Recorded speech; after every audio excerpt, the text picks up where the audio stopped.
Normally, I've been trying to get the video version of my latest podcast episode out to you about a week after it's released on there. But the last couple are not really YouTube appropriate. The last one deals with self harm, and I'm not even going to try and go there with YouTube.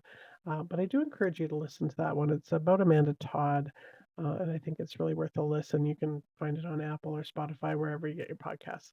Um, the other one was a collab with other podcasters, so, um, I don't really wanna put their faces out on YouTube because they didn't sign up for that, so instead, I'm gonna tell you a different story today, and it was one that I was originally not gonna cover because it's gotten quite a bit of coverage, but it's a disturbing story nonetheless, and it's Canadian, so I do have listeners and watchers from other countries, so if you're Canadian, you've probably heard of it, but if you're not, then you probably haven't, and even if you have heard of it, sometimes you like to get stories from different perspectives.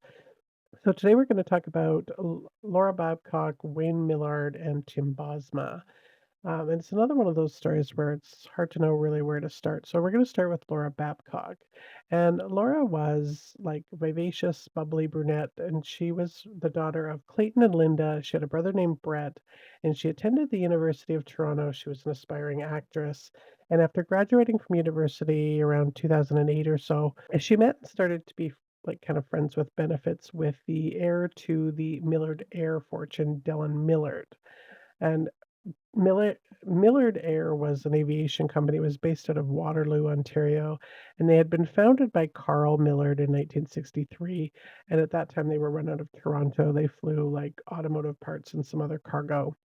And Carl passed away in 1990, and he left the business to his son Wayne. And so Laura had met Wayne's son Dellen um, at a pub, and that's kinda how they initially had met. Now this friends with benefits kind of relationship went on for quite a while, kinda off and on.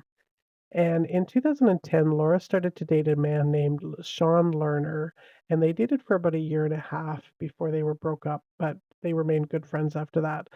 And throughout that time, she was also kind of kept in contact with Dylan, and that friends with benefits relationship was still kind of ongoing. And between 2011 and then April of 2012, Laura started to have some mental health struggles. She was suffering from some pretty bad anxiety and depression. She'd actually been hospitalized, according to Canadian Crimepedia, about a dozen times in that period. And so it wasn't really a good time going on in Laura's life. And by that June, she was essentially homeless. She was working for an escort service. So Sean Lerner took her and her dog in so she could stay on his couch until she kind of got her life back together a little bit. And in July 2012, Laura suddenly vanished. And on July 14th, Sean, along with Clayton and Linda and Brett, reported her missing to the Toronto police. And of course, as soon as they heard about the escort work and these mental health struggles, they kind of weren't really interested in l- following up on it, which is so frustrating because, like, even if they think that she unalived herself or took too many drugs or maybe was murdered by one of her clients, like, you'd think that would be something that they'd want to look into and maybe follow up on. Um, but this attitude of this kind of like, "Eh, she'll turn up," like, on what planet is she gonna turn up? Like, anyways, they didn't look for her, let's just say that. So when Laura's cell phone bill showed up in Sean's mail later that month in July, he took a look through it and he saw that her last few texts went to Dylan's phone. So he texts Dylan and says, quote, "I'm not looking to point a finger at anyone, but we're concerned about Laura, and it looks like you were the last person to correspond with her." And so Sean set up a meeting with Dylan at a Starbucks on July 27th where Dellen told Sean at that time that Laura was a cokehead. She was just looking for coke, but he wasn't going to give her any of it. And he claimed he had no idea where she is, what happened to her, but adds rather ominously to him that he should have no reasonable expectation of finding her. So Sean took everything that he'd learned to the police and gave them all the phone records, and he was assured that they were going to look into it. Only they never did. Like, they never even filed a missing persons report. Dellen Millard, he was born August 30th, 1985, to his dad, Wayne, and mom, Madeleine Burns. Madeleine had been a flight attendant for Air Canada, and Dellen was their only child. And at 14, he was actually the youngest person to fly both a helicopter and a fixed wing airplane solo on the same day. And the Millards were extraordinarily wealthy, and Dellen himself owned a $1.2 million home in Etobicoke, and he had some other properties, as well as a 100-acre farm in Ayr. Dellen's parents divorced, but it sounds like they stayed pretty friendly with each other. And then on November 29th, 2012, so about 5 months after Laura disappeared, the police received a call from Madeleine that her husband had passed away. And when the paramedics arrived, they found Wayne in his bed lying on his side with his right arm underneath his head and his left arm outstretched. Now, Wayne's death was ruled unaliving, but there's kind of an odd thing about that. Well, for one, the gunshot wound was to his left eye, which is kind of a strange place for an unaliving. But more than that, the gun itself was found in a Lululemon bag that was wedged between the dresser and the bed. So he shot himself in the eye and then put the gun in a bag and then stuffed it between the bed and the dresser before dying. Like, that makes total sense. Now, Dellen was questioned about his father's suicide on the 30th of November. Um, so I'll try to play a little bit of that, but I'm not sure if I can with copyright laws. But why they dropped the matter, like, I have no idea because it seems completely suspicious to me. And what I'd like you to do is just start from the beginning as to what happened and that brought the police into this incident. From the beginning? Well, I don't know what happened yesterday, but today I got back to the house sometime between 6 and 6:30. Okay, just today we're after midnight now, Friday. so it's Friday, so Okay. that's why I say yesterday as far as Thursday. All right, Okay. yes, I see. And so Thursday, sometime between 6 and 6:30, I got back to the house.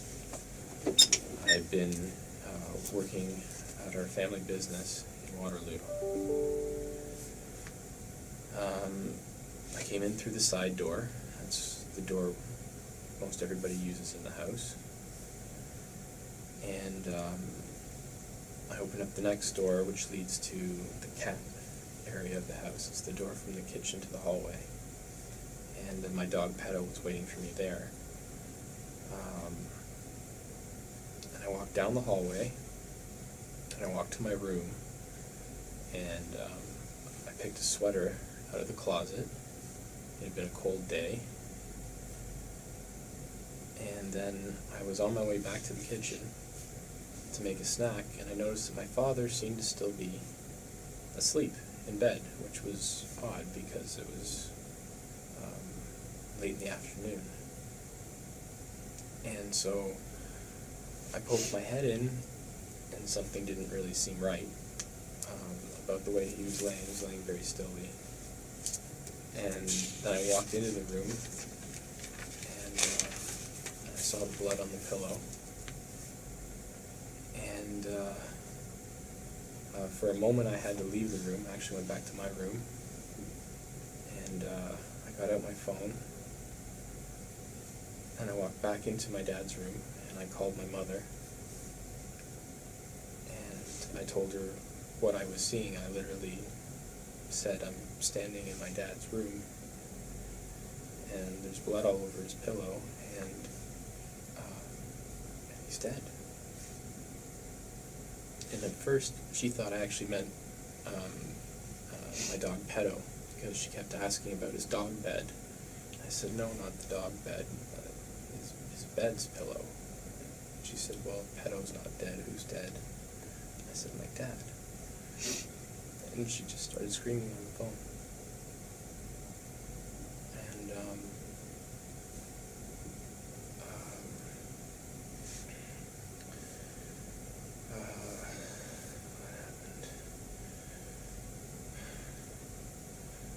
And I stayed on the phone with her for a while.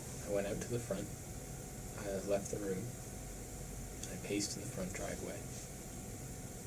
I stayed with her on the phone for a while. And I tried to get her to take a taxi, but she insisted she drive out. And so she drove over, and I texted a friend of mine, Andrew Michalski, and I told him that something terrible had happened, and would he please come over? I didn't want to be alone.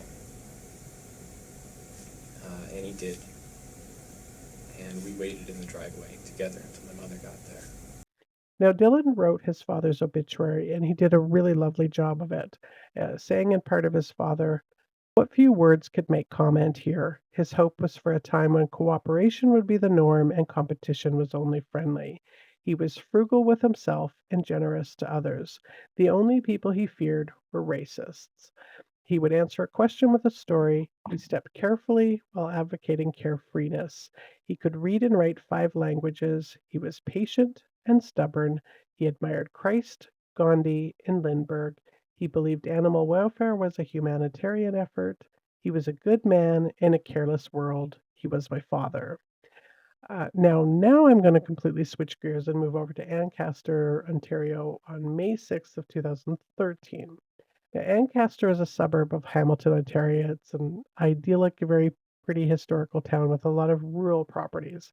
And it was also home to the lovely young couple and their little 2-year-old daughter, Tim Bosma and his wife, Charlene. Tim and Charlene were living the Canadian dream. Like, Tim was a country music fan. He drove a diesel Dodge truck that was a bit of a gas guzzler. So, as much as he loved the big black truck with its chrome running boards and all the bells and whistles, he knew that he kind of needed to sell it and get a less expensive truck. So, he put an ad in the paper, and then on Sunday, May 6, 2013, 2 young men they answered the ad and then arranged to come and look at the truck. Only they missed their original time that they'd set up, and instead they showed up on foot, which was odd, and it was around 9 p.m.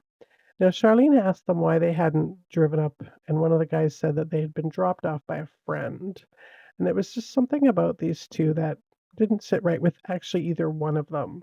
But in Charlene's mind, and being Canadian, she's thinking, like, what the worst thing they could do is take the truck and then it's gone. But when Tim says to her, like, "Do you think I should kinda go with them on this test drive?" She's like, "Well, yes, of course." And so Tim grabbed the keys, heads out on the driveway, and off they go. Now, Tim told Charlene he'd be back in about an hour. Only an hour goes by, so she starts kinda calling and texting, and there's no answer. So she's starting to freak out a little bit. And, like, why would somebody kidnap a guy for his truck? This is she knows Tim well enough to know that if they really wanted the truck, he'd just kind of let them steal it from them. Like, he's got insurance. He's not gonna be a hero about it, and, like, Canadians, we tend to be we have a different attitude towards stuff. Um, there aren't too many of us that have guns in our night table drawer. We just kind of rely on insurance. Things are an inconvenience when they get stolen. We just don't generally put our lives on the line for stuff like that. Oh, he would be fine going to the police and then just letting them kind of sort it out. So Charlene reported Tim missing the next morning, and because of the fact that there was this online ad, Tim being a church-going father and, like, let's face it, a white guy, they took it pretty seriously by the Hamilton police. And all the police were armed with initially was Charlene's description of the 2 men, which wasn't really a lot. They were both pretty kind of ununique looking for the most part. Both white guys, one in his 20s, the other in maybe his early 30s. So Tim's phone was located on May 10th. It was discarded along the side of the road near Chimera Water Solutions in Brampton, Ontario. But the police had already at that time started looking at his phone records and discovered that his last communication was to a phone registered to a Lucas Bait. There had been 3 calls between Tim and this Lucas Bait guy. One was at 5:13 PM on the 6th. Now that was Tim calling Lucas. Then 7:22, Lucas calling Tim, and then again one at 9:04. Doesn't say which direction that phone call went in. But then they looked a bit further into the Lucas phone and saw that it had been used a few days earlier. So they tracked down that person and discovered that this same Lucas guy and his friend had arranged to look at his Dodge truck. But he found him a little bit sketchy, so he kind of backed out of any deal they were talking about. Now, this guy had a bit more information, and he remembered that one of the guys had a tattoo that said ambition and was carrying a rather unique, kind of large tan colored shoulder bag. And the cell towers that the Lucas phone pinged to were traveling from Etobicoke to Ancaster, and the address that the phone was registered to turned out to be a high school where this Lucas Bait character wasn't a student at all. So Charlene did a press conference. It was complete heartbreaker, and she pleaded for someone to bring Tim back to her, and she said, it was just a truck. Somehow, the tidbit about the tattoo in the bag led the investigators to the Millard air hangar to question Dellen Millard. What's interesting is that someone must have remembered the bag from when Dylan was interviewed back in November, when his dad died, because he was wearing the bag in that interview the whole time. So, anyways, when Staff Sergeant Paul Hamilton approached Dylan to ask if they could take a look around, he said, "I thought you were going to say that." Now, he didn't give up any information, but he was put under surveillance. Now, Dellen was charged with forcible confinement and theft over $5,000 on May 11th, but they didn't have a body, so they couldn't charge him with murder. So we're going to talk a little bit about this Dellen character and his friends that he kept, and these mysterious deaths that just kind of seemed to follow him around. Dellen grew up to be one of those rich kid types that saw himself pretty much as untouchable when it came to the law. He spent a lot of money on very expensive toys, mostly vehicles, four wheelers, and parties and drugs. That seemed to be where he liked to spend most of his dad's money. And Dellen kept company with a friend of his named Mark Smitch. Now, I don't really know who they met, but they ran in very different circles. Where Dylan had a lot of money, or at least his family did, Mark did not. And Mark also had a lengthy criminal record for things like drug possession, driving impaired, failure to appear. For a living, Mark sold cigarettes and drugs and then occasionally did some odd jobs for Dylan at the hangar. Their friendship had started sometime around 2006. And now, according to some other people in their circle of friends, Mark absolutely worshipped Dylan. But Dylan didn't exactly have the same regard for Mark, but they still hung out together. And Dylan even let Mark and his girlfriend Marlena Meneses move into the basement suite of Dylan's parents' house. Dylan was kind of like a bit of a cult leader, I guess, and that he would send Mark and some other guys out on these late night missions to steal things like construction equipment, lawnmowers, like mostly just for the thrill of it, because Dylan certainly didn't need anything that he couldn't have just afforded to buy from his dad's money. So it had to have just been for the thrill. So you get the gist. Like Dylan and Mark are just a couple of douche canoes, and Dylan's just simply had the privilege of being born into money of which to do all this douche canoery stuff. And when Wayne Millard, his dad, had passed away, Dellen was actually handed the keys to the company at that time. So that's when he inherited the all the money plus then this company. Now, Dellen had a girlfriend in 2012 named Christina Nudga, and Christina came into the picture while Dellen was still having this friends with benefits relationship with Laura Babcock. And the two ladies did not exactly get along, let's just say that. On February 26, 2012, Christina texted Laura saying, "Happy birthday. A year ago today was the first time I slept with Dellen." And Laura texted back, "That's fine. I slept with him a couple of weeks ago." To which Christina said, "You are harmful to me. Please don't try to contact me until you've made some huge leaps of self discovery. As I've said before, good luck with your life." Then on April 17th, so about 3 months before Laura disappeared, Dellen sent a text to Christina saying, "First, I'm going to hurt her. Then I'll make her leave. I will remove her from our lives." Now, I personally think he was continuing to sleep with her during that time, but who am I? Anyways, in late June, early July, so before Laura disappeared, police discovered that Dylan exchanged about 100 texts with Laura. And Laura had been seen going to the Kipling subway where Dylan picked her up, and then they drove back to his place in Etobicoke. And then her phone was never used again after that. In fact, on that evening, around 7:30 p.m., Mark had received a text from him saying, "I'm on a mission, back in an hour." And the very next day, Laura's iPad, which she had gotten from Sean, was suddenly renamed Mark's iPad. And so Mark took a picture with his new iPad of something in a blue tarp, and then makes a rush order for a new mattress.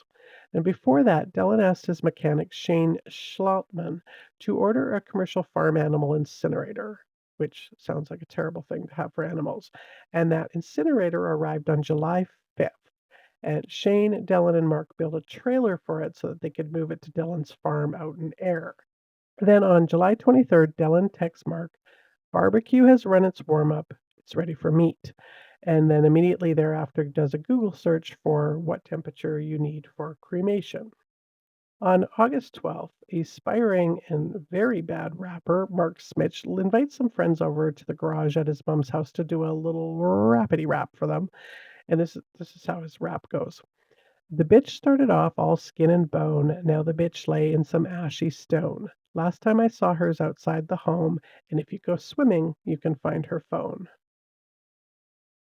Anyways, a search of Mark's property in Oakville found Laura's red duffel bag with her ID and the iPad, which Sean had identified as the one that he'd given to her, which was now renamed Mark's iPad.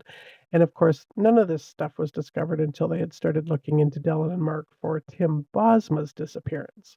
So now I have to veer off again and come back to that investigation.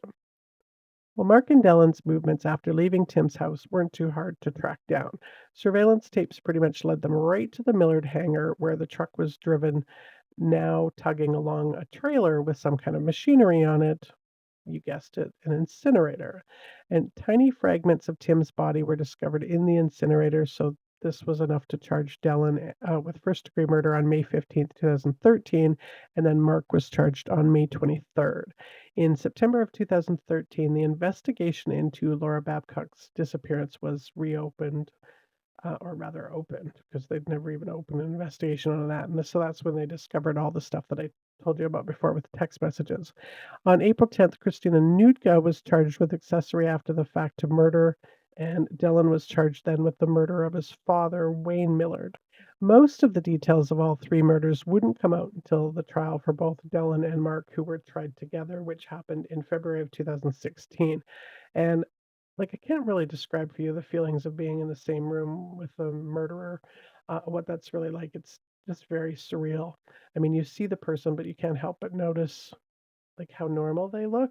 They breathe in and out just like you and I do, fingers and toes. You just keep thinking like what they did to another human being. You're you're angry and you're sad. You're just perplexed by the whole thing. So Charlene went to court every day, so she had to experience that for herself. She also had to learn that Arthur Jennings, who worked at the Millard Air, had come into the hangar the day after Tim's disappearance had been on the news. He could see right away that the truck that had suddenly appeared in the middle of this hangar looked a lot like the one that he'd seen on the news, especially with the chrome running boards. And he said, "I kept looking at that truck and thinking of that poor man and hoping Millard hasn't gotten himself into something." The seats in the truck had been taken out and the plates were gone. He took pictures of the truck and the VIN number, and then he called Crime Stoppers. And he later testified that I was hoping beyond hope it wasn't the truck, but it was. I was in shock. I went outside to my truck and I vomited. I was upset for everybody, for Dellen, for Shane, for my family, for everyone. Now, Shane was Arthur's son in law, and so that's how he had gotten the job. He has no connection to anything illegal at all. Quote, "I knew at the time that the truck in the hangar sitting on that green tarp belonged to Tim Bosma." The man that they had gone on that first test drive with had also testified. He was a former Israeli soldier, Igor Tumenko, and he was the one that had noticed the ambition tattoo and described the bag that Dylan was carrying. He testified that he felt kind of put off by the two guys. So he told them that he was familiar with truck suspension and engine like from his days in this Israeli army, and they got a little bit quiet after that. He said, "From my personal opinion, it's very ambitious to have ambition on your arm." Tony DeSanio, the owner of a body shop, testified that Dellen had called him for this rush paint job on a black truck that he wanted done by May 8th. So that was just days after Tim's appearance. He wanted the truck painted red, but he called back later and canceled the job. But the most damaging evidence that they found was in the form of technology. Laptops, cell phones, like servers, like whole servers, guns, drugs seized from the hangar. And on Dellen's computers, there were about a dozen iPhone backups stored with pictures and videos. And one of the pictures was a rolled up blue tarp that was taken right around the time that Laura had disappeared and at the location of Dellen's farm. Now, her phone location matched with Dellen's, showing that they had been together and the tarp could have had a body wrapped in it. And the incinerator was likely used in Laura's body's disposal as well because it had been purchased just prior to her death.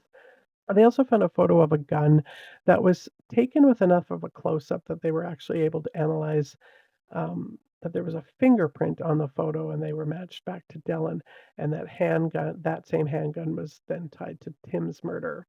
Christina Nuga, so one of Dellen's girlfriends, her apartment had been searched as well, and she was later charged with accessory after the fact. In her apartment, they found some letters that she had written to Dellen jail, including one that she received from Dellen saying that he wanted this key Crown witness to change his evidence, basically, and he just wanted her to make that happen. He said if he knew his words were going to get me a life sentence, he would change them. Show him how he can, and he will change them. Then they also found a DVD tape with some security footage showing Dellen and Mark in the hangar around 1:30 in the morning on May 7th, 2013, which was the time that Tim's body, they believe, was burned. Now, there's no sense going through every piece of evidence that tied Dellen and Mark to these murders. I can just say that it was like a lot. And a guy named Marty McDoodle testified, though, that he had this ad for a motorcycle and trailer that was for sale in Toronto. And then suddenly they were stolen. And he had asked the Toronto police to check the security footage from across the street that they were stolen from, but they never did that. And the Hamilton police later found that the motorcycle had been taken apart and the trailer was found at the Millard hangar. The trial for the death of Wayne Millard was held separately, and just Dellen was charged with that murder. The employees at the hangar were all aware of tensions building up to November 12th between Dellen and his father as well. Art Jennings testified, what I was told is that Dell's father was going to cut him off because Dell was spending too much money and was not taking responsibility for the business, and his father was not going to let him ruin the business that his father and Dell's grandfather had started. Now, Dellen had originally told the police that he was at Mark's place the night of his father's death, but phone records show that he was actually at his dad's place in the early morning hours. They also found that the gun that killed Wayne Millard was purchased from Dellen illegally and had his DNA on it. Sadly, Linda and Clayton Babcock continued to get voter registry cards for Laura that continued to be mailed to their house, even though the court had ordered a declaration of her death. They but they weren't able to get a death certificate. Now, this was something that they discovered in 2018 that she had never actually officially been declared dead. And that's because the coroner's office was not able to issue her death certificate. Because two things that are required to issue a death certificate is cause and manner of death. And without a body, they weren't able to do that. So that forced the Babcock family to have to go to court and then ask the judge to officially declare her dead, even though, I mean, there were two guys serving life sentences for her murder. Linda Babcock told the CBC News that her understanding of the process was that she would have to get a lawyer and then go to court again with this declaration of death and petition the court's office to officially register her daughter's death so she could stop getting these things mailed to her house. Now, Mark and Dellen were convicted in 2017. Mark of 2 counts of first-degree murder and Dellen with 3 counts. And of course, that all comes with life sentence, which obviously can only be served once, but parole eligibility after 75 years, so ensuring that both of them would likely die in prison.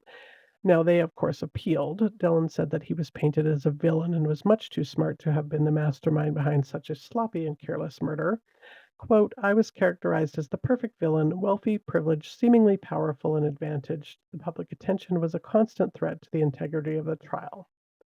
Oh, right, and I forgot to mention that Dellen decided to represent himself at this appeal, you know, because he's so smart.